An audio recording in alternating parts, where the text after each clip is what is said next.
Bike puncture, neat ಪರೀಕ್ಷೆ ಕೇವಲ 2 ನಿಮಿಷಗಳ ವಿಳಂಬ, 1 ವರ್ಷದ ಶ್ರಮ ವ್ಯರ್ಥ. ಕೇಂದ್ರದ ಹೊರಗೆ ತಡೆಯಲಾಗದೆ ವಿದ್ಯಾರ್ಥಿನಿ ಮತ್ತು ತಂದೆಯ ಆಕ್ರಂದನ. ಮಧ್ಯಪ್ರದೇಶದ ಹಲವು ನಗರಗಳಲ್ಲಿ ನೀಟ್ ಪರೀಕ್ಷೆ ನಡೆಸಲಾಯಿತು. ವಿದಿಶಾ ನಗರದಲ್ಲಿ 4 ಪರೀಕ್ಷಾ ಕೇಂದ್ರಗಳನ್ನು ಸಹ ಸ್ಥಾಪಿಸಲಾಗಿತ್ತು. ಸಂಪುಟ ಹುಡುಕಾಟದ ನಂತರವೇ ವಿದ್ಯಾರ್ಥಿಗಳನ್ನು ಪರೀಕ್ಷಾ ಕೇಂದ್ರಗಳಿಗೆ ಪ್ರವೇಶಿಸಲು ಅನುಮತಿಸಲಾಯಿತು.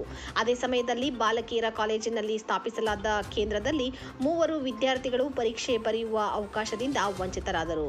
ನೀಟ್ ವಿದ್ಯಾರ್ಥಿನಿ ರಾಗಿಣಿ ವಿಶ್ವಕರ್ಮ ತನ್ನ ತಂದೆಯೊಂದಿಗೆ ಬೈಕ್ನಲ್ಲಿ ಪರೀಕ್ಷೆ ಬರೆಯಲು ಬರುತ್ತಿದ್ದರು. ದಾರಿಯಲ್ಲಿ ಬೈಕ್ ಪಂಕ್ಚರ್ ಆಗಿತ್ತು. ಇದರಿಂದಾಗಿ ಅವಳು ತಡವಾಗಿ ಕೇಂದ್ರಕ್ಕೆ ತಲುಪಿದಳು.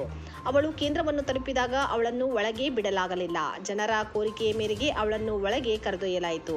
ಆದರೆ ಬಯೋಮೆಟ್ರಿಕ್ ಹೊಂದಾಣಿಕೆಯಾಗದ ಕಾರಣ ಅವಳನ್ನು ಪರೀಕ್ಷೆಗೆ ಕುಳಿತುಕೊಳ್ಳಲು ಅನುಮತಿಸಲಾಗಲಿಲ್ಲ.